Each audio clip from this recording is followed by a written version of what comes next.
داعيا إلى الله بإذنه وسراجا منيرا فقد قال الله تعالى في كلامه المجيد وفرقانه الحميد সকলে জবান খুলে পুরুষিষ্ট কণ্ঠ দিয়ে একযোগে এক বাক্যে আমার সাথে ভাবে পড়ুন আউযু বিল্লাহি মিনাশ শাইতানির রাজীম বিসমিল্লাহির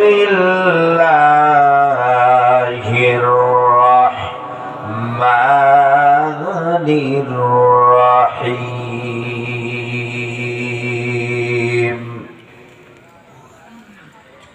ইন্নামা ইয়া'মুরু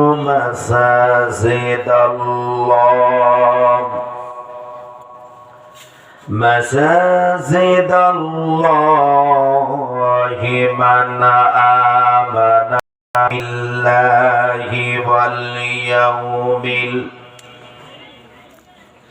واليوم الآخر وأقام الصلاة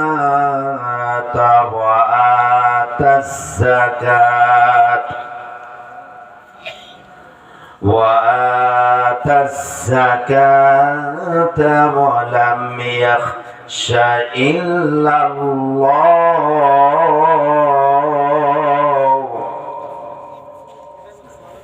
فعسى أولئك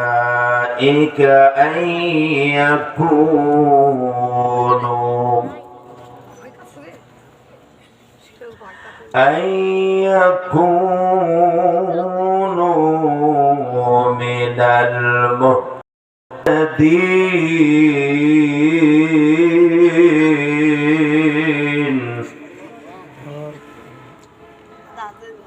صدق الله العظيم إن الله وملائكته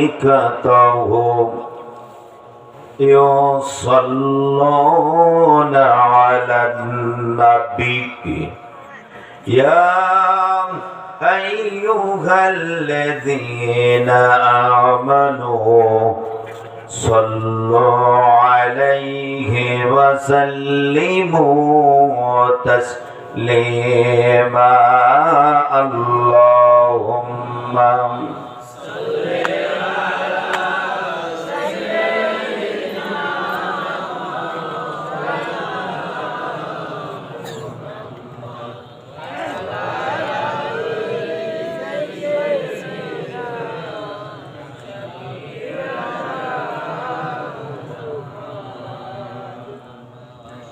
জবান খুলে পড়ুন আল্লাহুম্মা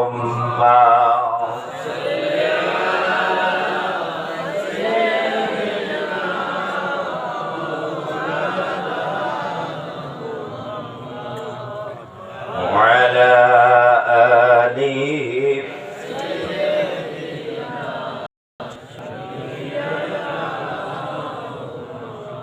শোনেন ওগো মালিকরামবাসী আপনাদেরকে শোনাইয়া যায় সময় থাকিতে নবীর শানে একটু দরুদ লগ পড়িয়া আল্লাহুম্মা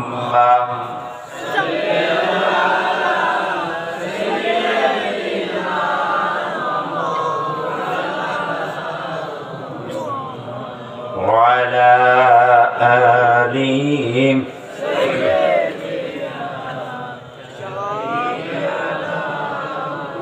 هنا فلت بلبل का तरन्नुम भी न हो जमने दहर में गलियों का तबस्सुम भी न हो बलगल उला बिकमालिहिम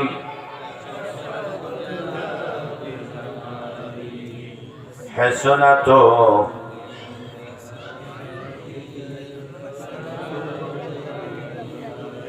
আমি যদি কখনো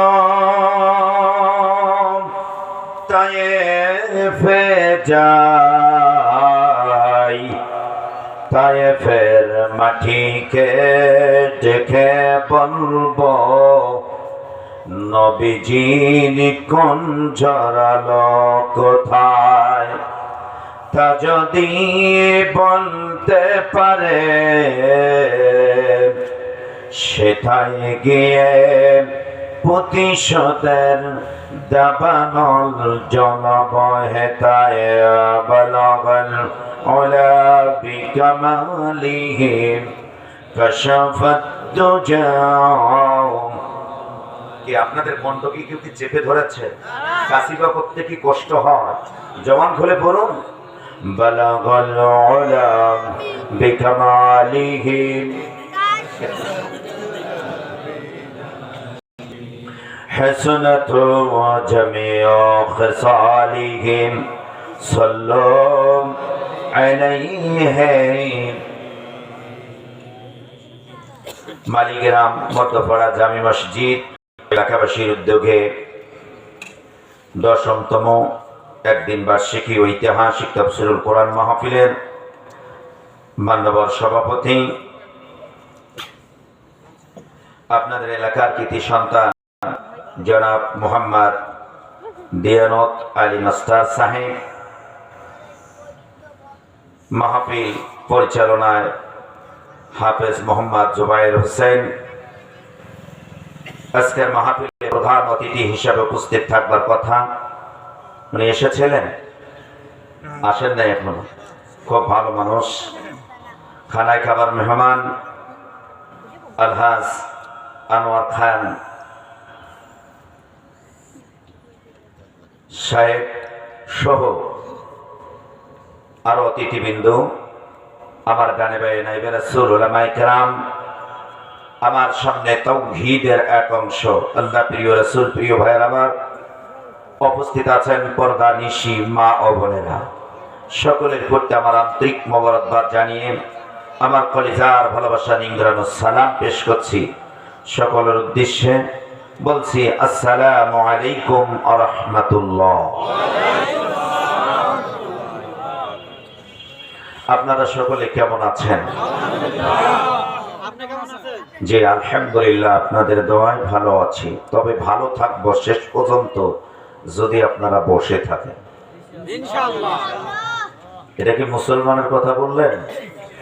হ্যাঁ, কি মুসলমানের কথা বললেন তো? ইনশাআল্লাহ শেষ মুহূর্তের জন্য আখিরি মুনাজাত পর্যন্ত কারা কারা থাকবে একটু দেখতে চাই। আল্লাহু আকবার বলুন। আল্লাহ তুমি কবুল করে নাও, সকলে বলুন আমিন। আসুন সে মহামনিবের দরবারে শুকরিয়া আদায় করি যে মহান মনিব শ্বাসরুদ্ধ পরিবেশ থেকে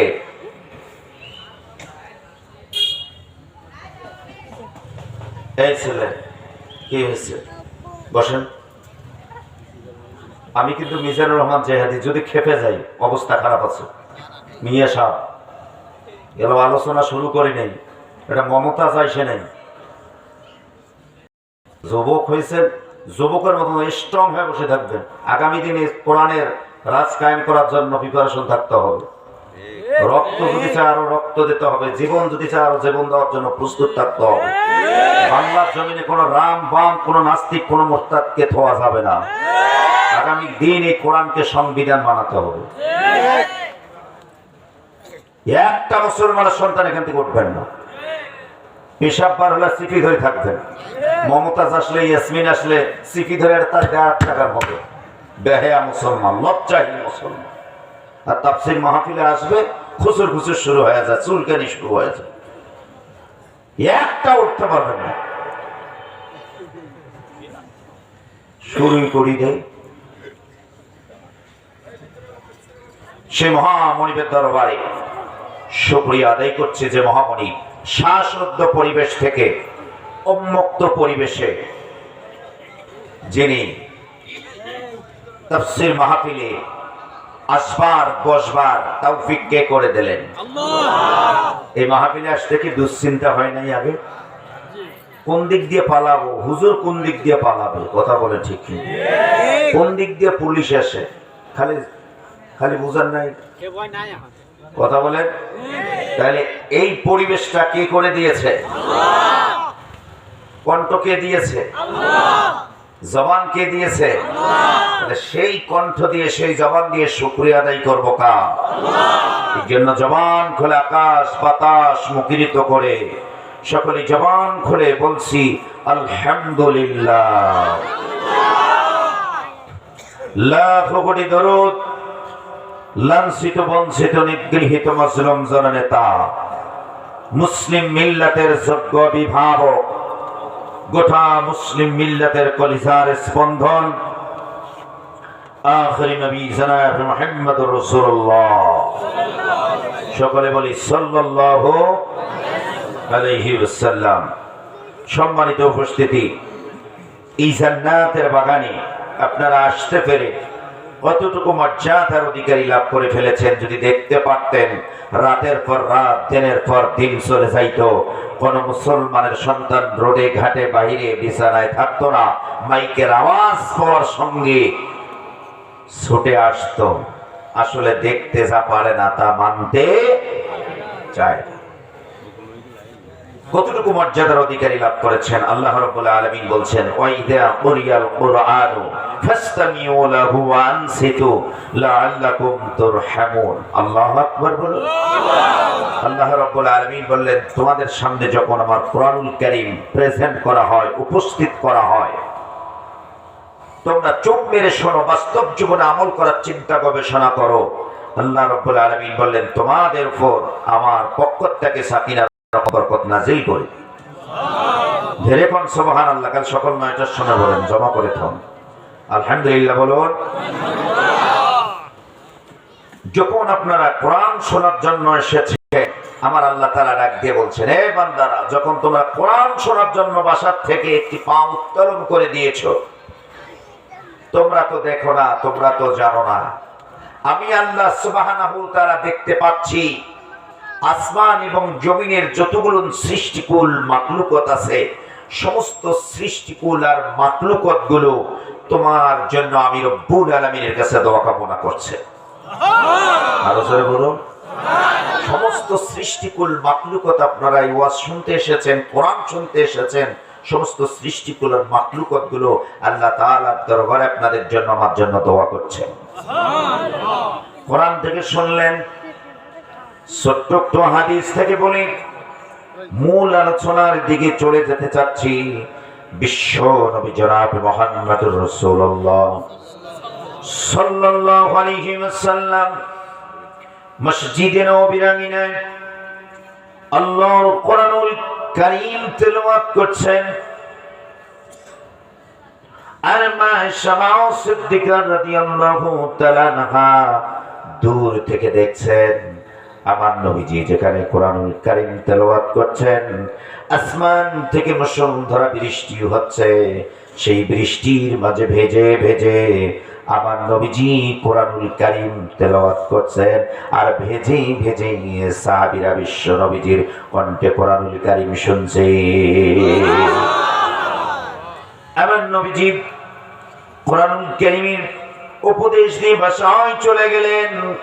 মা শামা সিদ্দিকা রাদিয়াল্লাহু তাআলা আনহা বললেন ইয়া রাসূলুল্লাহ, ইয়া হাবিবাল্লাহ, আমার বেয়াদবি মাফ করবেন। আমি দেখতে পাইলাম মসজিদে নববীর আঙিনায় যখন কোরআনুল কারীম তেলাওয়াত করছেন, আসমান থেকে মুষলধারে বৃষ্টি হচ্ছে, সেই বৃষ্টির মাঝে কোরআনুল কারীম তেলাওয়াত করছেন। কোরআনুল কারীমের উপদেশ দিলেন, বাসায় চলে আসলেন, আপনার শরীরে একটি ফোঁটাও পানি নাই। আল্লাহু আকবার বলুন। আমার নবীজি বললেন, ও আয়েশা রে, যেখানে আল্লাহর কোরআনুল কারীম তেলাওয়াত করা হয়, আলোচনা করা হয়, ও আয়েশা তুমি তোমার চোখ দিয়ে ওই জায়গায় দেখেছো আসমান থেকে মুষলধারে বৃষ্টি হচ্ছিল, কিন্তু মুষলধারা বৃষ্টি নয়, মুষলধারা বৃষ্টির মতন আসমান থেকে আল্লাহ সাকিনা বরকত নাজিল করে দেয়।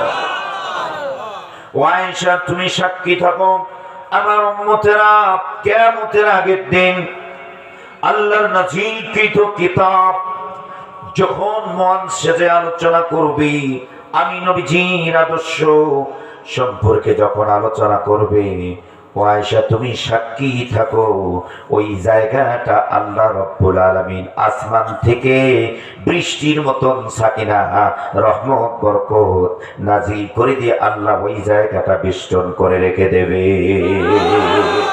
হামজুর বলুন সুবহানাল্লাহ। তাহলে আমরা এমন একটি জায়গায় আছি, এখন এই জায়গায় আমরা আছি, আমরা দেখতে পাচ্ছি না, কিন্তু আল্লাহ রাব্বুল আলামিন আসমান থেকে বৃষ্টির মতন সাকিনা রহমত বরকত নাজিল করে দিয়ে আমাদেরকে আল্লাহ বেষ্টন করে রেখে দিয়েছেন। যতক্ষণ পর্যন্ত এই মাহফিলে বসেন ততক্ষণ পর্যন্ত আল্লাহ সগীরা গুনাহগুলো আল্লাহ মাফ করতেই থাকবে। আর জোরে বলুন সুবহানাল্লাহ। সম্মানিত ভাইয়েরা আমার, তবে আমাদেরকে কাজ করতে হবে, একটু কথা না বললে নয়। আগামী দিন এই কোরআন কে গোটা বাংলাদেশের ভূখণ্ডে এই কোরআন দিয়ে সমাজ রাষ্ট্র চালার জন্য আমাদেরকে প্রিপারেশন নিতে হবে, আমাদেরকে সেই কাজ করতে হবে, সেই ভূমিকা পালন করতে হবে। কথা বলে ঠিক না? সেই ভূমিকা পালন করার জন্য কি আপনারা তৈরি আছেন? তৈরি আছেন তো ইনশাআল্লাহ? আমার ভাইরা, এজন্য মুসলমানদের ঈমানি শক্তি বারুদের মতন তৈরি করতে হবে, স্ট্রং করতে হবে, যাতে করে বাংলার জমিনের কোন নাস্তিক, কোন রাম বাম কোরআনকে নিয়ে যেন সব আলোচনা না করতে পারে। কথা বলেন ঠিক কিনা? এই কোরআনকে কেউ যদি বাজে মন্তব্য করে, এই কোরআনকে যদি কেউ যদি কি কিতাব বলে, যদি বাজে কিতাব বলে, আর এই কিতাব নিয়ে যদি কেউ সিনেমিনে খেলে, আলেমদেরকে নিয়ে যদি কেউ সিনেমিনে খেলে, আলেমদের বিরুদ্ধে যদি কেউ আরব পারে লেগে যায়, বাংলার জমিনের লোক সমস্ত লক্ষ লক্ষ বদ্ধ ওই বাতিলের কলিজা টান দিয়ে, জিহ্বা টান দিয়ে বাংলার জমিনের কুকুরগুলোকে খাওয়ানোর জন্য প্রস্তুত আছেন কারা কারা? দুহাত তুলে দেখাই তারা।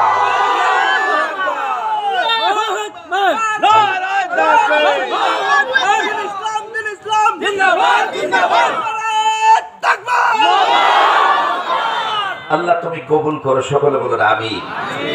একটু টাচ করলাম, দেখলাম মোটামুটি ভাবে আপনাদের পাওয়ার আছে, আলহামদুলিল্লাহ বলুন। আসুন আমি অন্যদিকে না গিয়ে যেহেতু মূল আলোচনার দিকে চলে যাচ্ছি, তবে তেলাওয়াতের সময় কোন এক ব্যক্তি এখানে বলেছেন বিষয়টা খুব চমৎকার বিষয় হুজুর ধরেছে। এখানে কে জানি একজন বলছেন, আলহামদুলিল্লাহ বলুন। বিষয়টা অত্যন্ত গুরুত্বপূর্ণ বিষয়, সেটা হলো মসজিদের উদ্দেশ্যেই মাহফিল, তাহলে মসজিদ কেন্দ্রিক আলোচনা হওয়া দরকার। আপনারা কি সকলেই মসজিদের মুসল্লি হতে চান? মুসল্লি হতে চান? আচ্ছা দেখি কি আমনে মুসল্লি হওয়া লাগে, সেই ভেতরে যাই। সকলেই আল্লাহ রাব্বুল আলামিনের কাছে শয়তানের ওয়াসওয়াসা থেকে পানাচ্ছি, করুণাময় দয়াময় আল্লাহর নামে শুরু করছি যথারীতি কোরআন। সকলে আমার সাথে পড়ুন, আউযু বিল্লাহি মিনাশ শাইতানির রাজীম, বিসমিল্লাহির রাহমানির রাহিম। আল্লাহ রাব্বুল আলামিনের কাছে শয়তানের ওয়াসওয়াসা থেকে পানাহ চাই, করুণাময় দয়াময় আল্লাহর নামে শুরু করছে যথারীতি কোরআন। আওয়াজটা ফেটে যাচ্ছে, তুমি কানে শুনতেছো না? বাবা শ্রুতি মধুর করে দাও। আলহামদুলিল্লাহ বলুন। আপনাদের সামনে মহাগ্রন্থ আল কোরআনুল কারীমের 9 নম্বর সূরা। কত নম্বর সূরা? 9 নম্বর সূরা, সূরাতুত তাওবা। সূরাতুত তাওবা। তাওবা অর্থ কি? ফিরে আসা। কি? ফিরে আসা। অতীতে যা অন্যায় অপকর্ম করেছি, যা পাপ করেছি, আল্লাহর করব না আর কাছে যাবও না। আল্লাহ যতদিন বেঁচে থুইছো অতদিন পর্যন্ত তোমার প্রতি অটল থেকে জীবন পরিচালা, জীবন গঠন করব। যদি এই বলে কেউ তওবা করে ফিরে আসে আর অন্যায় অপকর্ম পাপ যদি না করে, এর নাম হলো তাওবাতুন নাসুহা। কি এর নাম? কি? তাওবাতুন নাসুহা। এই সূরাটি নাজিল হয়েছে মদিনায়। এই সূরাটির ভেতরে আয়াত সংখ্যা হচ্ছে 129টি, রুকু হচ্ছে 16টি। 129টি আয়াতে কারিমার মধ্য থেকে 29টি আয়াতের মধ্য থেকে আপনাদের সামনে শুধুমাত্র 18 নম্বর আয়াতে কারিমা তেলাওয়াত করেছি। এই 18 নম্বর আয়াতে কারিমা ভেতরে আল্লাহ তাআলা কি বিষয় বললেন, কেন নাযিল করলেন, কিবা কারণ, কিবা উদ্দেশ্য একটু জানা দরকার আছে না নাই? সম্মানিত ভাইয়েরা আমার, আমরা সকলেই মসজিদের মুসল্লি হতে রাজি আছি। আছি তো ইনশাআল্লাহ? আজকের বিষয়বস্তু হলো, আলোচ্য বিষয়বস্তু হলো মসজিদের কমিটির এবং মুসল্লির গুণ হতে হবে 5টি। কয়টা গুণ? 5টি। 5টা গুণ যার থাকবে না সে কোশ্চিনকালেও মুসল্লি হতে পারবে না, কমিটির সদস্য হওয়ার তার যোগ্যতা নাই। শুনবেন তো ইনশাআল্লাহ? সম্মানিত ভাইয়েরা, তাহলে এই 18 নম্বর আয়াতে কারিমা কেন নাযিল করলেন, কি বা কারণ, কি বা উদ্দেশ্য একটু বলবো। আমার ভাইরা, বিশ্বনবী সাল্লাল্লাহু আলাইহি ওয়াসাল্লাম সাহাবায়ে কেরামদেরকে নিয়ে বদর প্রান্তরে উপস্থিত হলেন। কোথায়? বদর প্রান্তরে উপস্থিত হলেন 313 জন সাহাবী নিয়ে। আর একদিকে আবু জাহিলের গোষ্ঠীরা হলো প্রায় 1000-এর অধিক। কত? 1000-এর অধিক। এইদিকে হলো 313 জন আর ওইদিকে হলো 1000-এর অধিক। এই 5ই আগস্টের সময় যে পরিবেশ ছিল, কথা বলে ঠিক এটা? সম্মানিত ভাইয়ের আমার, বিশ্বনবী সাল্লাল্লাহু আলাইহি ওয়াসাল্লাম 313 জন সাহাবীকে নিয়ে যখন উপস্থিত হলেন, কিছু কিছু সাহাবীদের একটু মন খারাপ, মনোবল হারা। এই যুদ্ধটা মারাত্মক যুদ্ধ। সন্তান তার বাবার উপর তরবারি ধরবে, বাবা তার সন্তানের উপর তরবারি ধরবে, ভাই তার ভাইয়ের বিরুদ্ধে অস্ত্র ধারণ করবে, এমন একটি মারাত্মক যুদ্ধ। এই যুদ্ধের সাহাবীরা কিছু কিছু একটু হতাশা ফিল করতেছে। ওইদিকে হলো 1000, এরা হলো 313 জন, কেমনে সম্ভব? এই নিয়ে চিন্তা করতেছেন। আমার নবীজি সাহাবায়ে কেরামদের মনোভাব যখন বুঝতে পেরে সাহাবায়ে কেরামদেরকে বলতে লাগলেন, ও সাহাবারা, তোমরা কি মনোবল হারাচ্ছ? তোমরা কি ভয় পাচ্ছ? আমরা শুধু 313 জন না, আমাদের সঙ্গে আছেন মহান স্রষ্টা একমাত্র আল্লাহ। আরো জোরে বলুন। এই বদর প্রান্তরের যুদ্ধের সময় কাবা ঘরের গিলাফ আবু জাহিল ধরে বলছিল, আল্লাহ, আমি যেন মুসলমানের সঙ্গে, মুসলমানের নবী মুহাম্মাদের সঙ্গে যেন যুদ্ধ করে জয়লাভ হতে পারি। আল্লাহ, যদি আমি আবু জাহিল তোমার কাছে সত্য হই, তাহলে আমাকে তুমি বিজয় দান করবা। আবু জাহিল কাবা ঘরের গিলাফ ধরে এই দোয়া করলেন। বিশ্ব নবীজিও কাবা ঘরের গিলাফ ধরে বললেন, আল্লাহ, আমি তোমার প্রেরিত রাসূল, এই আবু জাহিলের গোষ্ঠীর সঙ্গে যেন যুদ্ধ করে জয়লাভ হতে পারি। আল্লাহু আকবার। বিজয় দেবেন কাকে বলেন তো? বিজয় দেবেন রাসূলকে। সম্মানিত ভাইয়েরা আমার, বদরের যুদ্ধ শুরু হয়ে গেল। একদিকে 313 জন সাহাবী আর একদিকে 1000-এর অধিক। যখন যুদ্ধ শুরু হয়ে গেল, মোকাবেলা শুরু হয়ে গেল, আব্বাস তখন ইসলাম কবুল করে নাই। আব্বাস ছিলেন আবু জাহিলের দলের অন্তর্গত। আবু জাহিল অন্তর্গত দলের হওয়ার পরে আব্বাস মাসুদের কাছে এড়িয়ে যখন আসলেন, মাসুদকে ডাক দিয়ে বলতেছেন, ভাই মাসুদ, তোমরা তো আমাদেরকে আঘাত করতে পারতেছ না, তোমরা তো আমাদেরকে মারতেছ না, কিছুই করতেছ না, কিন্তু আমাদের গালে, আমাদের পিঠে কে জানি থাপ্পড় দিচ্ছে। আল্লাহু আকবার। আব্বাস ডাক দিয়ে বলতেছেন, মাসুদ, তোদের হাতে তো তেমন কোন তরবারি নাই,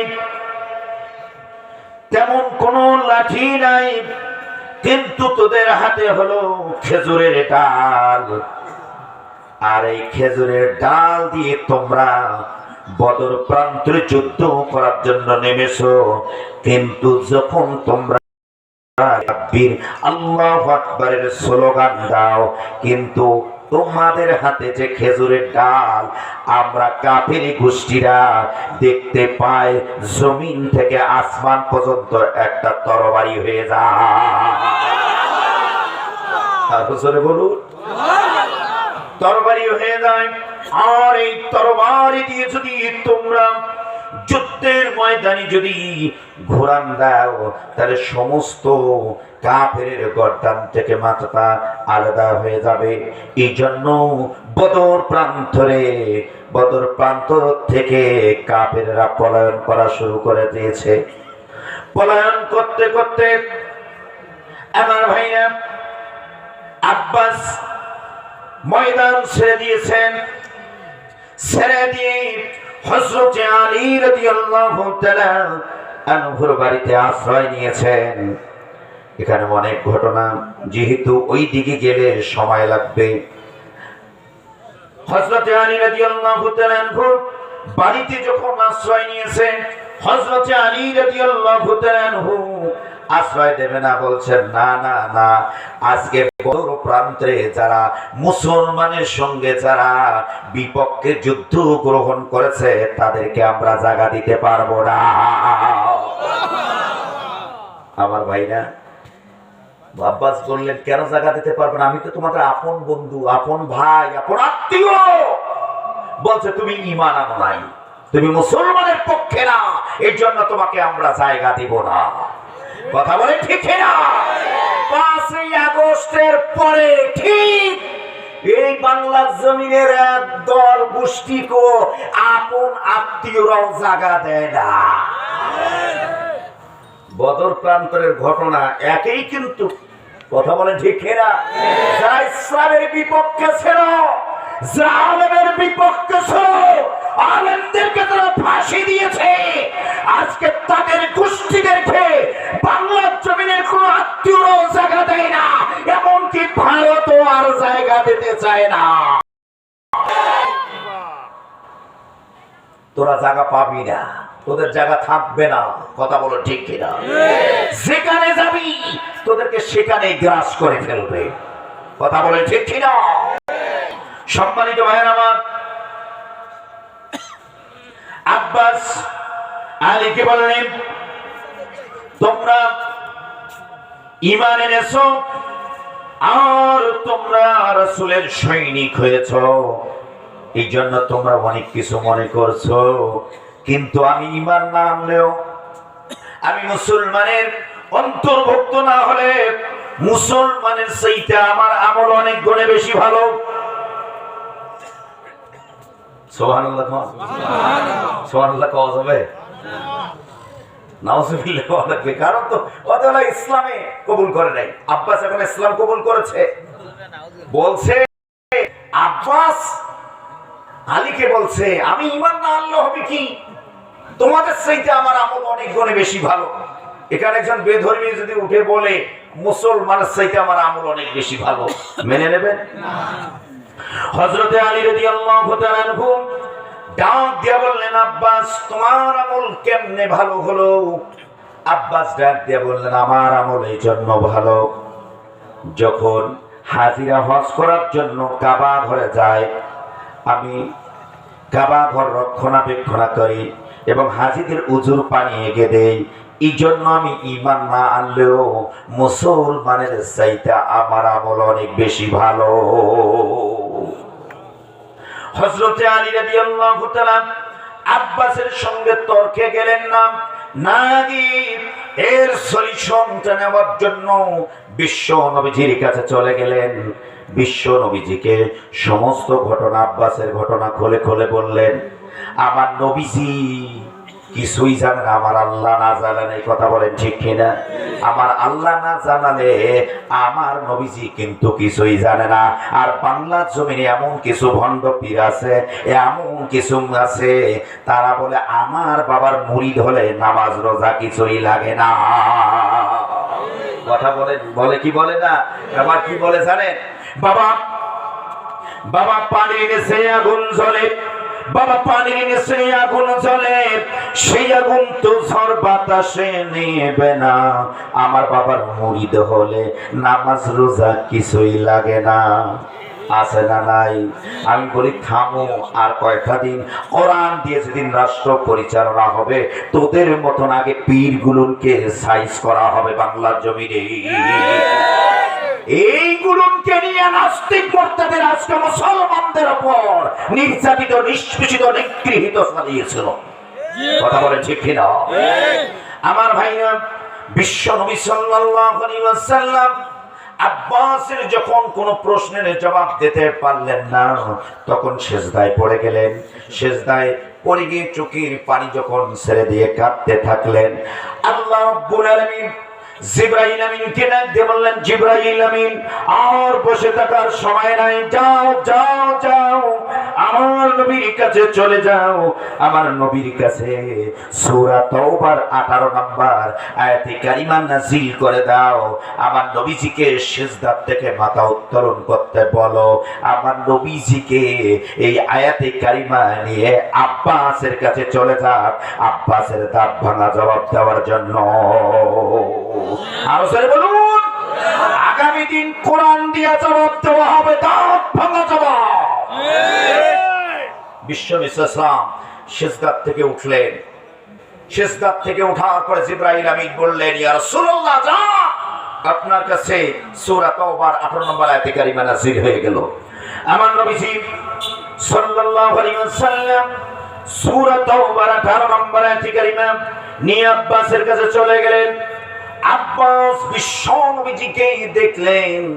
দেখার পরে আব্বাস কিন্তু চোখের পানি ছেড়ে দিয়ে বসে আছেন। আমার নবীজি বললেন, আব্বাস, তুমি নাকি বলেছো মুসলমানের চাইতে তোমার আমল অনেক গুণে বেশি ভালো? বললেন, হ্যাঁ জি বলেছি।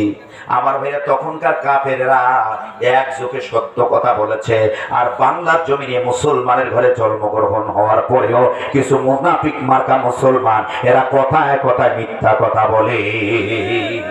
এরা বলে কোরআনের রাজনীতি নয়। কথা বলে ঠিক কিনা?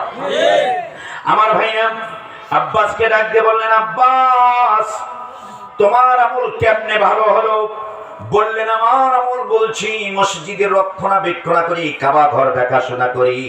আমার নবীজি বললেন, আব্বাস, যারা মসজিদের মুসল্লি হবে, কাবা ঘরে রক্ষণাবেক্ষণকারী হবে, যারা দায়িত্বশীল হবে, যারা সভাপতি, সেক্রেটারি, যারা খাদেম হবে, তাদের একটা নয়, দুইটা নয়, তাদের 5টা গুণ থাকতে হবে।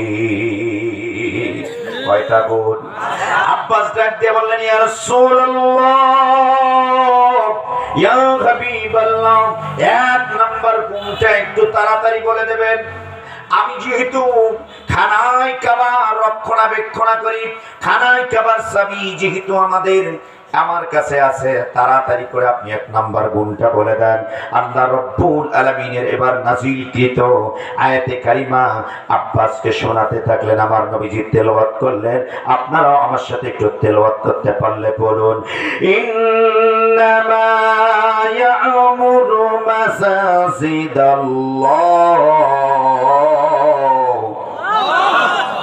আমার নবীজি তেলাওয়াত করলেন, আব্বাস ইচ্ছায় অনিচ্ছায় তার কণ্ঠ থেকে আল্লাহু আকবারের ধ্বনি বেরিয়ে এসেছে। আল্লাহু আকবার বলো। প্রতি আয়াতে আয়াতে আপনারা আল্লাহু আকবার বলবেন। নিশ্চয়ই যারা মসজিদের রক্ষণাবেক্ষণকারী হবে, মসজিদের যারা মুসল্লি হবে, যারা মসজিদের সেক্রেটারি সভাপতি মুসল্লি যারা হবে, তাদের এক নাম্বার গুণ হবে আমার নবীজি বললেন মান আমানা বিল্লাহ। আল্লাহু আকবার বলুন। আমার নবীজি বললেন আব্বাস যারা মসজিদের মুসল্লি হবে তাদের এক নাম্বার গুণ হবে আল্লাহর প্রতি ঈমান আনতে হবে। কার প্রতি ঈমান আনতে হবে? আল্লাহ। আরো জোরে বলুন, কার প্রতি ঈমান আনতে হবে? আমরা কার প্রতি ঈমান এনেছি? আল্লাহ। বুকে হাত দিয়ে বলতে পারবেন? জি। বলতে পারবেন? জি। কেমন করি বলেন তো? জি বলতে। আপনি ঈমান আনছেন? জি। ঈমান আনেন নাই, ভুল কথা।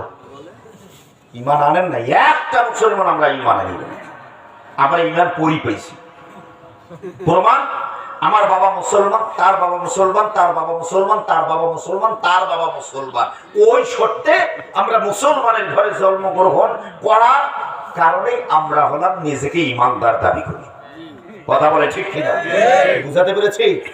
আমরা ঈমান আনি নাই। ঈমান আনার কি সাপ? যদি এইটা যদি পাইতাম তাহলে এই দুইটা খায় একটা চায়ের বদলে একটা ভোট বিক্রি করতাম না। একটা সিগারেটের কারণে জবান পরিবর্তন করতাম না। যদি ঈমান যদি সহি ঈমান হতো, বুলেট হবে, গুলি হবে, কোন নাস্তিকের কাছে মাথা নত করতাম না। ঈমান আসলে আনি নেই, পাইছে এই জন্য। ঈমান থাকলে থাক, না থাকলে নেই। কথা বলে ঠিক কিনা? আল্লাহ বলছেন ঈমান আনতে। কার প্রতি ঈমান আনতে? আল্লাহর প্রতি ঈমান আনতে বলছেন।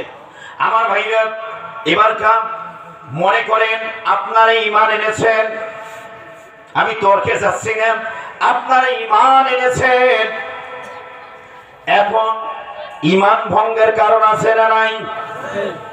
নামাজ ভঙ্গের কারণ আছে, ওযু ভঙ্গের কারণ আছে, এবার ঈমান ভঙ্গেরও কিন্তু কারণ আছে না নাই? ঈমান ভঙ্গের কারণ হলো চারটা, বলবো নাকি? ঈমান ভঙ্গের চারটি কারণ। এক নাম্বার কারণ হলো শিরক করা।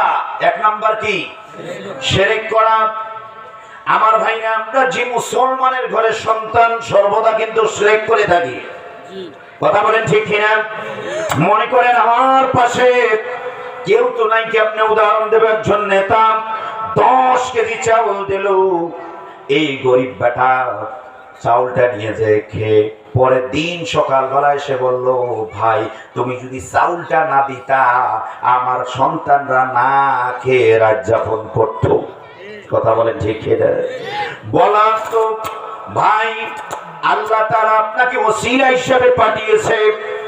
আপনি যে চাউলটা দিয়েছেন আল্লাহর রহমতে সেই চাউলের রাতের ভাত রান্না করে খেয়ে আমার পরিবারটা একটা শান্তি পরিবেশ ফিরে এসেছে।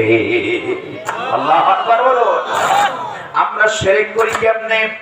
দেখুন আল্লাহ রাব্বুল আলামিন বলছেন শিরক করা যাবে না। শিরক হলো মস্ত বড় গুনাহ। শিরক কি? শিরক হলো মস্ত বড় গুনাহ। আমরা কথায় কথায় শিরক করি। আমার ভাইরা, আল্লাহ হলো এক। আল্লাহ কে হয়? আল্লাহ কয়জন? আল্লাহ হলো এক। এক আল্লাহর আইন ছাড়া অন্য কোন আইনের কাছে কি মাথা নত করা যাবে? এক আল্লাহর আইন ছাড়া যদি অন্য কারো যদি আইনের কাছে যদি মাথা নত করেন, অন্য কোন যদি ইলাহার আনুগত্য করেন, তাহলে তো আল্লাহর সঙ্গে আপনি শিরক করলে। কথা বলেন।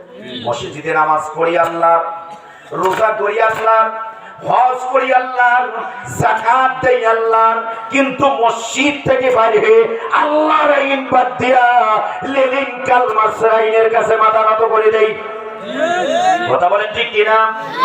সম্মানিত ভাইরা আমার, আল্লাহ রাব্বুল আলামিন কোরআনুল কারীমের ভেতরে চমৎকার করে মানব জাতিকে ডাক দিয়ে বললেন, যারা আমার কোরআনুল কারীম দিয়ে বিচার ফয়সালা করবে না, কোরআনুল কারীম দিয়ে আইন জীবন অতিবাহিত করবে না, তারা কি আল্লাহ রাব্বুল আলামিন বললেন, ফালা ওয়া রাব্বিকা লা ইউমিনুনা হাত্তা ইউহাকিমুকা ফিমা শাজারা বাইনাহুম সুম্মা লা ইয়াজিদু ফি আনফুসিহিম হারাজাম মিম্মা قضيت ويسلموا تسليما আরো জোরে জোরে বলুন আল্লাহু আকবার। কেমনে আল্লাহর শিরক করি? এই আয়াত থেকে দলিল বিশ্ব নবী জনাব মুহাম্মদ রাসূলুল্লাহ সাল্লাল্লাহু আলাইহি ওয়াসাল্লামের কাছে একজন মুসলমান একজন ইহুদি পানি শেষ নিয়ে ঝগড়া লেগেছিল। কি লেগেছিল? পানি শেষ নিয়ে কি ঝগড়া লাগে না? পানি শেষ নিয়ে ঝগড়া বিবাদ সৃষ্টি হয়ে গেছে। মুসলমানের সাহাবী বললেন, ইহুদিকে বললেন, চলো এর ফয়সালা নেওয়ার জন্য বিশ্ব নবীজির কাছে চলে যাব। বললেন, ইহুদি বললেন, কোনো আপত্তি নাই, তোমার নবীজির কাছে গেলে আমি সহি বিচার পাবো। আল্লাহু আকবার। আমার ভাইরা, বিশ্ব নবীজির কাছে গেলেন, বিশ্ব নবীজি মুসলমানের কাছে শুনলেন, ইহুদির কাছে শুনলেন। শোনার পরে আমার নবীজি রায় দিলেন ইহুদির পক্ষে। আল্লাহু আকবার বলো। সঠিক নেতার কাছে সঠিক বিচার আছে না নাই? আছে না নাই? 5 আগস্টের আগে ওরা নামাজ পড়েছে 500 রাকাত, নফল নামাজ পড়ে প্রতি রাতে কোরআন শরীফ খতম করে, কিন্তু লেলিন কালমা ছেড়া ইন্ডিয়া বিধান দিয়ে বিচার ব্যবস্থা পরিচালনা করে ইসলামী আন্দোলনের কর্মীদেরকে তারা কেন ফাঁসি দিল? কথা বলেন ঠিক খেরা? লেলিন কালমা ছেড়া আইন প্রতিষ্ঠা করার জন্য, অন্য কোন পূর্বকে প্রতিষ্ঠা করার জন্য আল্লাহ তাআলা এদেরকে এমন শাস্তি দিয়েছেন, এরা ন্যাংটা হয়ে পালাবার পথ খুঁজে পায় না। কথা বলেন ঠিক কিনা? পালাবে কোথায়? একটু থামে। সম্মানিত ভাইরা আমার, বিশ্ব নবী জনাব মুহাম্মদ রাসূলুল্লাহ সাল্লাল্লাহু আলাইহি ওয়াসাল্লামের কাছে যখন রায় হয়ে গেল, মুসলমান সাহাবী ইহুদিকে নিয়ে বাইর হয়ে গেলেন। ইহুদিকে ডাক দিয়া বললেন, ইহুদি রে, না না না, বিশ্ব নবীজির বিচারটা আমাকে পছন্দ হয় নাই। এই বিচারের ছানি করার জন্য ওমরের কাছে যেতে হবে। ওমর এর বিচার ছানি করার জন্য একমাত্র উপযুক্ত। আল্লাহু আকবার বলুন। আমার ভাইরা, হযরত ওমরের কাছে চলে গেলেন। মুসলমান সাহাবী আর ইহুদি চলে গেলেন ওমরের কাছে। সমস্ত ঘটনা খুলে বলার পরে হযরতে ওমর ডাক দিয়ে বলছিলেন, পহেলা গেছিলা কার কাছে? বললেন, বিশ্ব নবীজির কাছে। বিশ্ব নবীজির বিচার কি তুমি মানো নাই? কয় না, আপনি একটু বিচারের ছানি করে দেন। আমি হলাম তোমাদের দলের লোক, মুহাম্মাদের দলের লোক। মুহাম্মদ আমার পক্ষে রায় না দিয়ে ইহুদির পক্ষে রায় দিয়েছে, এটা কেমন হলো না? কথা বলে ঠিক কিনা? 5 আগস্টের আগে ওদের দলের নেতা কর্মী যা করে ওইটাই সঠিক। কথা বলে ঠিক কিনা? আর সবগুলা তো জামাত বিএনপি। এই কথা বলেন না কেন? যা হয়েছে ওদের মানে কোনো অপরাধে নাই, সবগুলো বলে এরা। কথা বলেন ঠিক কিনা? এলা কই? এখন গেছে কই? কথা বলেন ঠিক কিনা? সম্মানিত ভাইয়ের আমার, হযরত ওমর ডাক দিয়ে বললেন, আমি বিচারের ছানি করতে ভালোবাসি, তোমরা একটু দাঁড়াও। হযরত ওমর ঘর থেকে কোষ মুক্ত তরবারি বের করে ওই মুসলমানের সাহাবীর গর্দান থেকে মাথাটা যখন আলাদা করে ফেলানো হয়েছে, ফেলাই দিয়েছেন, তখন হই হই রই রই কাণ্ড ডেকে সেই মুসলমান সাহাবীর গোত্রের লোকজন ওমরের বিরুদ্ধে স্লোগান তুলল।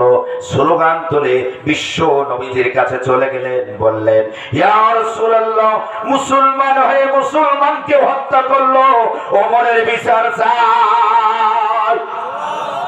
কেমন ইমানদার, আমার ভাইরা যখন এই কথা বললেন, বিশ্ব নবীজির কাছে বিচার দিলেন, বিশ্ব নবীজি বিচার অ্যাকসেপ্ট করলেন। বিচারের যখন আয়োজন করলেন, ওমরকে ডাক দিলেন, ওমরকে ডাক দিয়ে ওমরকে বললেন, ওমর তুমি কে হত্যা করেছো? বললেন হ্যাঁ হত্যা করেছি। বলে কেন হত্যা করেছো? এটাও হত্যা করেছি। এবার আমার নবীজি বললেন, হত্যাকারীর কোরআন দিয়া হত্যাকারী হত্যা হবে। ওনাকে যেভাবে হত্যা করেছেন তোমাকে হত্যা করা হবে।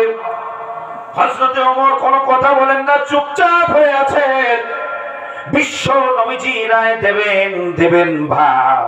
আল্লাহ তাআলা শাহিন থেকে বসে থাকলেন না।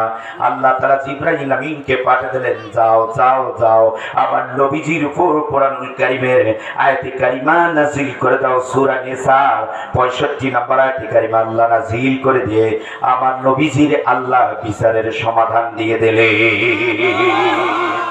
ফালা ওয়া রাব্বিকা লা يؤمنون حتى يحكموك فيما شجر بينهم ثم لا يجدوا في أنفسهم حرجا مما قضيت ويسلموا تسليما। আল্লাহু আকবার বলুন। আল্লাহ তাআলা বললেন, হে নবী আমি রবের কসম, হে নবী আমি রবের কসম, যারা তোমাকে বিচারক হিসাবে মানে না, বিচার ফয়সালাকারী হিসাবে মানে না, তারা কখনোই ইমানদার হতে পারে না, তারা কখনোই ইমানদার হতে পারে না। আমার ওমর কোন ইমানদারকে, কোন মুসলমানকে হত্যা করে নাই, ওটা কাফেরকে হত্যা করেছে।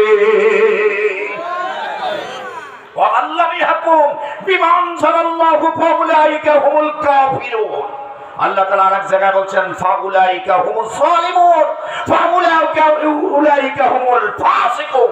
আল্লাহু আকবার বলো। আল্লাহ তাআলা বললেন, আমার নাযিলকৃত বিধান দিয়া যারা বিচার ফয়সালা করে না, আমি আল্লাহর দলিল দিয়ে তারা হলো কাফের, তারা ফাসিক, তারা মুনাফিক। আল্লাহু আকবার বলো। কথা কার? কথা হলেন আল্লাহ। আল্লাহ বললেন, তুমি ইমানদার দাবি করো মিয়া, তুমি ইমানদার দাবি করো, 50 ওয়াক্ত নামাজ পড়ো, সারা রাত তুমি কোরআন শরীফ খতম করো, আর তুমি প্রিয় ব্যক্তিদেরকে বিনা অপরাধে তুমি তাদেরকে ফাঁসির মঞ্চে ঝোলাও, তুমি কখনোই ইমানদার হতে পারো না। কথা বলে ঠিক কিনা? ওরা শিরক, আল্লাহ বললেন তুমি শিরকের অন্তর্ভুক্ত। আল্লাহ শিরককারীকে কখনো পছন্দ করেন না। আল্লাহ ধরেন না, ধরলে আবার ছাড়েন না। কথা বলে ঠিক কিনা? লেনিন কার্ল মার্ক্সের আইন দিয়ে প্রতিষ্ঠা করার জন্য পরিকল্পনা চিন্তা যখন করেছিল, আল্লামা সাইদি বলছিলেন তোরা পালাবার পথ খুঁজে পাবি না। হয়েছে কি হয় না? কালামানিক পালাতে গেল, হায় রে, কলার পাতার বিছানায় শুয়ে থাকলো। কথা বলো ঠিক কিনা? পালাতে থাকলো দরবেশ। আমি শুনছিলাম দরবেশ, মনে হয়, ভাবলাম আসলেই মনে হয় দরবেশ, আসলে দেখলাম এলা কুঞ্জুস দরবেশ। কথা বলেন ঠিক কিনা? দাড়ি শেভ করিয়ে পালাতে ধরল। আল্লাহকে কোন দিক দিয়ে পালাবো? দাঁড়া, আমার আইনকে বৃদ্ধাঙ্গুলে দেখাইছিল, এবার আমার আইন দিয়ে তোমার বিচার হবে বাংলার জমিনে। কথা বলেন ঠিক কিনা? সম্মানিত ভাইরা আমার, তাহলে ইমানদার কেমন হতে হবে? শিরক করা যাবে না, শিরকের কাছেও থাকা যাবে না। আমার ভাইয়া, ঈমান 1 নম্বর ভঙ্গের কারণ হলো শিরক করা, 2 নম্বর হলো কুফরি করা। 2 নম্বর কি? 2 নম্বর কুফরি করা। কুফরি করা যাবে না। কুফরি করলে ঈমান ধ্বংস হয়ে যাবে, ঈমান ভেঙে যাবে। আমার ভাইয়া, কুফরিটা কি? বা থেকে শুরু করে সিন পর্যন্ত, গোটা কোরআনুল কারীমের বা থেকে শুরু করে সিন পর্যন্ত কোনো অক্ষর, কোনো জের জবর পেশ ছেড়ে দিয়া যেমন অতিবাহিত করা যাবে না। আর যদি কেউ কিছু মানে আর কিছু মানে না, এটার নাম হলো কুফরি। এটার নাম কি?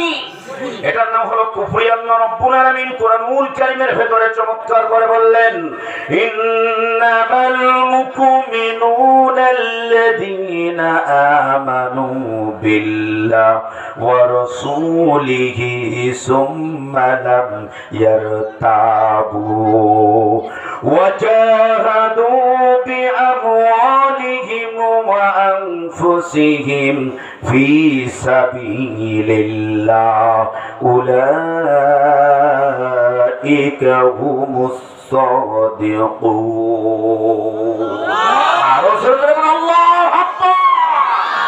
আল্লাহ রাব্বুল আলামিন বললেন যারা মুমিন হবে তারা কখনো কুফরি করবে না, যারা মুমিন হবে তারা আল্লাহর প্রতি ঈমান আনবে, নবীর প্রতি ঈমান আনবে, আর আল্লাহর কিতাবের প্রতি কোনো সন্দেহের অবকাশ করা যাবে না। যাবে সন্দেহের অবকাশ করা যাবে না। আর কি করবে তারা? জান মাল দিয়া আল্লাহ রাস্তায় সংগ্রাম করবে, জিহাদ করবে, বাতিলের মোকাবেলা করবে। আর ঈমান হিসাবে জমিনে প্রতিষ্ঠা করার জন্য, ঈমানি তরুতাজা করার জন্য তারা বাতিলের সঙ্গে মোকাবেলা করবে। আল্লাহ রাব্বুল আলামিন বললেন যারা এই কাজটা করবে তারা হলো প্রকৃতির সত্যবাদী। আল্লাহু আকবার বলো। আমরা কি কুফরির অন্তর্ভুক্ত হতে চাই না পাক্কা ঈমানদার হতে চাই? পাক্কা ঈমানদারের কাজ কি, কোয়ালিটি কি রকম হবে? আল্লাহ রাব্বুল আলামিন কোরআনুল কারীমের ভিতরে চমৎকার করে বললেন ইন্নামাল মুমিনুনা আল্লাযীনা ইযা যুকিরাল্লাহু ওয়াজিলাত قلوبهم وإذا تليت عليهم آياته زادتهم إيمانا وعلى ربهم يتوكلون আল্লাহু আকবার। ঈমানের কোয়ালিটি হবে নিশ্চয় মুমিন মূলত তারাই হবে যাদের সামনে আল্লাহর বক্তব্যগুলো উপস্থাপন করা হবে, আল্লাহর কথাগুলো উপস্থাপন করা হবে, তাদের অন্তঃকরণগুলো ভয় ত্রাস সৃষ্টি হবে। আল্লাহু আকবার বলো। আল্লাহর কথাগুলো যখন বলা হবে তাদের অন্তঃকরণে ত্রাস ভয় আতঙ্ক সৃষ্টি হবে। আল্লাহ ছাড়া অন্য কাউরে কাছে মাথা নত করা যাবে না। কথা বলে ঠিক না? আগামী দিন ঈমানি পরীক্ষা হবে, আগামী দিন ঈমানি পরীক্ষা হবে। কেমন আপনারা ঈমান এনেছেন, কেমন আল্লাহকে ভয় করেন, কেমন আল্লাহর প্রতি ঈমান এনেছেন। এই বাংলার জমিনে কোরআনের রাজ কায়েমের জন্য যখন মসজিদে বাইতুল মুকাররমে ইমামতি করার যোগ্যতা, এই মসজিদে ইমামতি করার যোগ্যতা, খুতবা দেওয়ার যোগ্যতা ব্যক্তি যদি নির্বাচনে যদি দেয়, কোরআনের জন্য ভোট দিয়ে জয়যুক্ত করে সংসদ ভবনে পাঠিয়ে কোরআন দিয়ে রাষ্ট্র পরিচালনা করার জন্য কারা কারা তৈরি আছে? দুহাত মহামনির দরবার দেখা। চায়ের কাছে কি আমরা বিক্রি করব? ভোট বিক্রি করব, ঈমান বিক্রি করব, সিগারেটের কাছে 500 টাকার কাছে সব কিছু ছেড়ে দিয়া আল্লাহ তাআলা কে রাজি খুশি করার জন্য। তবে আর যদি তা না করেন, কাল কিয়ামতের দিন সূরের কাতারে দাঁড় হতে হবে, কুফরি হিসাবে আপনাকে উপস্থাপন করা হবে। মিয়া সাহেব পালাবেন কোথায়? সম্মানিত ভাইরা আমার, 3 নম্বর ঈমান ভঙ্গের কারণ হলো সুদ খাওয়া। সমাজে সুদ আছে না নাই? আছে না নাই? বড় ঈমানদার কিন্তু সুদ খাবার পটু আছে না নাই? মসজিদে যায় নামাজ পড়ে তাসবিহ টেপে সুবহানাল্লাহ সুবহানাল্লাহ সুবহানাল্লাহ আছে না নাই? অথচ সুদ খাবার কিন্তু 100 পটু আছে না নাই? ওর কাছে যা টাকা চাবেন, ভাই 1000 টাকা দিয়ে খুব বিপদে আছো ভাই রে, বাড়িতে না খেয়ে আছে, দে ভাই রে, কালকে দিন না পরশু দিন দিন। কয় ভাই জীবনই কোনদিন টাকা চাস নাই রে ভাই। নাই ভাই টাকা নাই রে। পরের দিন খালি আসি, কেমন ভাই 1000 টাকাতে কয় টাকা লাভ দেওয়া লাগবে খালি টাকা তো নাই রে। আচ্ছা ঠিক আছে, একটু বাজারে কালকে দেখা করিস। কখন? আসরের পরে। বাজারে গেছে, আসরের পরে দেখা করছে, হোটেল চল। কথা বলে ঠিক না? হোটেল দেখা তোর সাথে ম্যানেজ করছো 1000 টাকা, তবে বাবারে মাসে 200 টাকা নেছে হবে না। কথা আছে না নাই? সুদখোর আছে না? ও চাও খাইলো, বিস্কুটও খাইলো, আবার কি করলো মাসে 1200 কোটি টাকা সুদ নেয়। নেয় কি নেয় না? নেয় কি নেয় না? আল্লাহ রাব্বুল আলামিন কুরআনুল কারীমের ভেতরে চমৎকার করে বললেন, ইয়া আইয়ুহাল্লাযীনা আমানু ওয়াযারু মা বাকিয়া মিনার রিবা ইন কুনতুম মুমিনিন। তুমি যদি ইমানদার হয়ে থাকো, প্রকৃত মুমিন হয়ে থাকো, নিজেকে তুমি যদি ইমানদার দাবি করো, তাহলে সুদের বকেয়া অংশ ছেড়ে দিয়া, লভ্য অংশ ছেড়ে দিয়া মূলধন উত্তোলন করে নাও। আল্লাহু আকবার বলুন। এর নাম হলো ঈমান। ঈমান ভঙ্গের 3 নাম্বার কারণ হলো যদি সুদ খায়। যদি কি খায়? সুদ খায়। 4 নাম্বার কারণ হলো ঈমান ভঙ্গের কারণ হলো হারাম। হারাম খায়, আছে না নাই? হারাম। আমার বেলা হারাম যদি না খায়, তার ইবাদত আল্লাহর দরবারে কবুল হবে না। ইবাদতের প্রথম শর্ত, ঈমানের প্রথম শর্ত হলো হালাল খেতে হবে। হালাল খেতে হবে। তাহলে এই 4টা জিনিস যদি আপনি বরদাস্ত করতে পারেন, এই 4টা জিনিস যদি ছেড়ে যদি জীবন অতিবাহিত করতে পারেন, তাহলে আপনি হবেন পাক্কা ঈমানদার। তাহলে কি হবেন? পাক্কা ঈমানদার। আল্লাহ রাব্বুল আলামিন এইসব ঈমানদারদের জন্য কি বলেছেন? এই 4টা ছেড়ে দেবে, 4টা ছেড়ে দিয়া জীবন অতিবাহিত করবে, জীবন গঠন করবে। আল্লাহ রাব্বুল আলামিন বললেন, ইন্নাল্লাহা আশতারা মিনাল মুমিনিনা আনফুসাহুম ওয়া আমওয়ালাহুম বিআন্না লাহুমুল জান্নাহ। আল্লাহু আকবার বলুন। রব্বুল আলামিন বললেন, এই সব ইমানদারদের কাছে আমার জান্নাতকে বিক্রি করে দিয়েছি, জান্নাতুল ফিরদাউস। আর জোরে বলুন আল্লাহু আকবার। তাহলে আমরা পাক্কা ইমানদার হতে চাই তো ইনশাআল্লাহ। আমার ভাইরা, পাক্কা ইমানদার হতে গেলে আল্লাহ একটু পরীক্ষা করবেন। পরীক্ষা করবেন কি করবেন না? আল্লাহ রাব্বুল আলামিন কুরআনুল কারীমের ভিতরে চমৎকার করে বললেন, পাক্কা ইমানদার যারা হবে তাদেরকে একটু টেস্ট করব, তাদেরকে একটু পরীক্ষা করব। আল্লাহ রাব্বুল আলামিন বললেন, ওয়ালা নাবলুওয়ান্নাকুম বিশাইইন মিনাল খাউফি ওয়াল জুই ওয়া নাকসিম মিনাল আমওয়ালি ওয়া আনফুসি ওয়াস সামারাতি ওয়া বাশশিরিস সাবিরিন। আল্লাহু আকবার বলুন। আল্লাহ রাব্বুল আলামিন বললেন, হে নবী, তাদেরকে বলে দাও যারা পাক্কা ইমানদার দাবি করে, যারা মুমিন হিসেবে দাবি করে, আমি আল্লাহ তাদেরকে পরীক্ষা করব। তাদের সন্তানাদি দ্বারা, তাদের ফল ফলাদি দ্বারা, তাদের পশু পাখি দ্বারা, তাদেরকে মিথ্যা হামলা মামলা জেল জরিমানা দিয়ে আমি আল্লাহ তাদেরকে পরীক্ষা করব। তারা যদি একটু সবর করে, ধৈর্য ধারণ করে, তাহলে আমি আল্লাহ তাদেরকে বিজয় দান করে দেব। আমার ভাইয়ের চাক্ষুষ প্রমাণ আমরা দেখতে পাই। আল্লামা সাঈদী কি রকম পরীক্ষায় পড়েছিলেন, কথা বলেন ঠিক কিনা?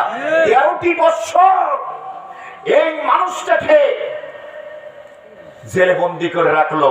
আল্লামা সাঈদী 50টি বছর কোরআনের দাওয়াত দিয়েছেন। কোরআনের দাওয়াত দিতে গিয়ে 65টা রাষ্ট্রে কোরআনের দাওয়াত দিয়েছেন।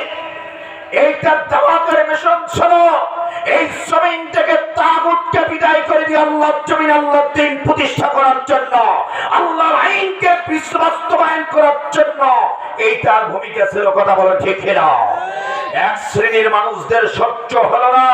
সেদিন চিন্তা করলো, যদি আল্লামা সাঈদীকে বন্দী করা না হয়, তাহলে বাকশাল কায়েম করা যাবে না। আল্লামা সাঈদী যেভাবে বাংলার জমিনে তাফসীর পেশ করা শুরু করছে, তার হাতে হাত রেখে অসংখ্য বেদরবিরা মুসলমান আগামী দিন এই শেয়ার থাকবে না। এই শেয়ারকে টিকাতে হলে আল্লামা সাঈদীকে বন্দী করতে হবে। মিথ্যা মামলা দিয়ে তাকে বন্দী করার করলো। 13টি বছর জেলখানায় রেখে তাকে বলল, আপনাকে ছেড়ে দিতে পারি একটা শর্তেই, আপনি যাবেন খানকা দিয়া বসবেন, আপনি ওয়াজ মাহফিল করতে পারবেন না, মানুষকে ইসলামের পথে ডাকতে পারবেন না। আল্লামা সাঈদী বলেছিলেন, হায়াতের মালিক, মউতের মালিক, জীবনের মালিক, সব কিছুর মালিক যিনি, ওই আল্লাহর কাছে আমার জীবন বিক্রি করে দিয়েছি। কোন নাস্তিকের কাছে আমি মাথা নত করতে রাজি নাই।